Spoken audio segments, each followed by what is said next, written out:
திருவாரூர் மாவட்டம் நன்னிலம் அரசு கலைக்கல்லூரி வளாகத்தில் ரூபாய் 3,50,00,000 மதிப்பீட்டில் புதிதாக கட்டப்பட்ட அரசு சமூக நீதி மாணவியர் தங்கு விடுதியினை முதலமைச்சர் காணொலி காட்சி வாயிலாக இன்று திறந்து வைத்தார்.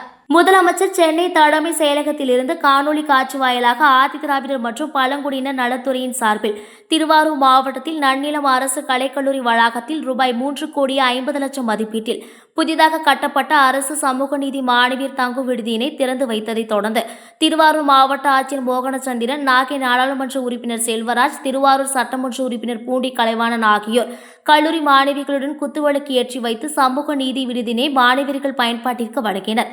தொடர்ந்து சமூக நீதி விடுதியில் மாணவியர்கள் நூலகம், பொருள் வைப்பறை, சமையலறை, உணவுக்கூடம், தங்கும் அறைகளை மாவட்ட ஆட்சியர், சட்டமன்ற உறுப்பினர், நாடாளுமன்ற உறுப்பினர் பார்வையிட்டு கல்லூரி மாணவிகளிடம் குறைகளை கேட்டறிந்தனர்.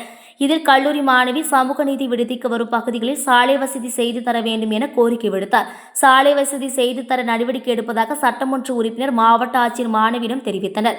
இந்நிகழ்ச்சியில் தஞ்சாவூர் தாட்கோ செயற் பொறியாளர் வெங்கடேசன், மாவட்ட ஆதிதிராவிடர் மற்றும் பழங்குடியினர் நலத்துறை அலுவலர் அமுதா, நன்னிலம் பேரூராட்சி தலைவர் ராஜசேகரன், நன்னிலம் வட்டாட்சியர் ராமச்சந்திரன், ஆதிதிராவிடர் நலம் தனி வட்டாட்சியர் தேவாந்திரன், தாட்கோ தொழில்நுட்ப உதவியாளர்கள் எழிலரசன், கோகுல்நாத் உள்ளிட்ட அரசு அலுவலர்கள் மற்றும் விடுதி காப்பாளர், காப்பாளினிகள், விடுதி பணியாளர்கள், கல்லூரி மாணவர்கள் நிகழ்ச்சியில் கலந்து கொண்டனர்.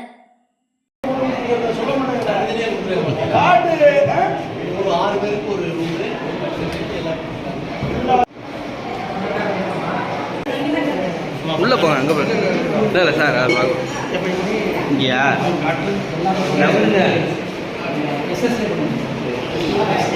சார் சார்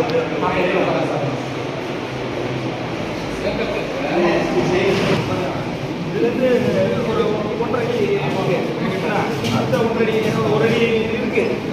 இடையில வேணா ஒரு மாசம் கொடுக்கலாம். கொடுக்கணும்னு அவசியம் இல்லை. இருக்கிறதுல வந்து அந்த